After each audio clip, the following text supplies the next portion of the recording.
Yeah, this morning, it was a little bit after 9 over there. They had this backhoe running, and he caught the telephone lines, and it snapped some of them and knocked them loose. And then a tractor trailer coming by this way, hit one of them, and it pulled it down further.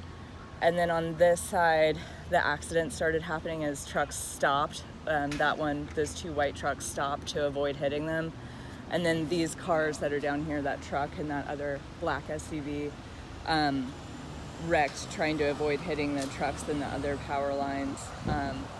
Yeah, it was bad.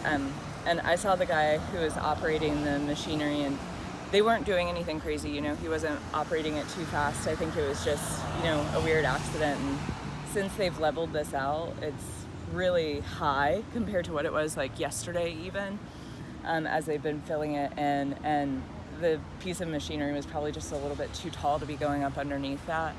The poor guy was really shaken up, but it was not his fault. I think he seemed really upset when I spoke with him earlier, but yeah, just an awful accident. I called 911 as soon as I saw it, because I was like, oh my God, somebody's gonna hit this. And literally the accident started right around then. But yeah, just terrible, awful incident. But it's apparently just telephone wires, not electrical wires from what I gather.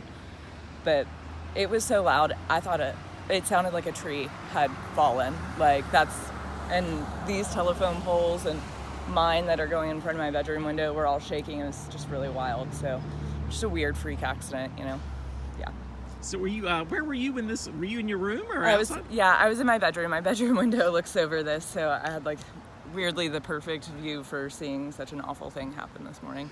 Yeah. Was there a noise that called your attention to it, or did you just happen to be looking out and you saw it happen? I was sitting facing the window. That's where my vanity is, and I heard someone yell, and I peeked around my vanity mirror, and that's when I saw all this happen. Yeah, but I literally thought that I saw the telephone pole shaking, but the noise was so loud, I thought it had ripped something down, because it was so, it was like a shaking feeling, just awful. Officials worked to clear the road in the hour after the accident, but it wasn't clear how soon it might be before Salem Parkway reopens.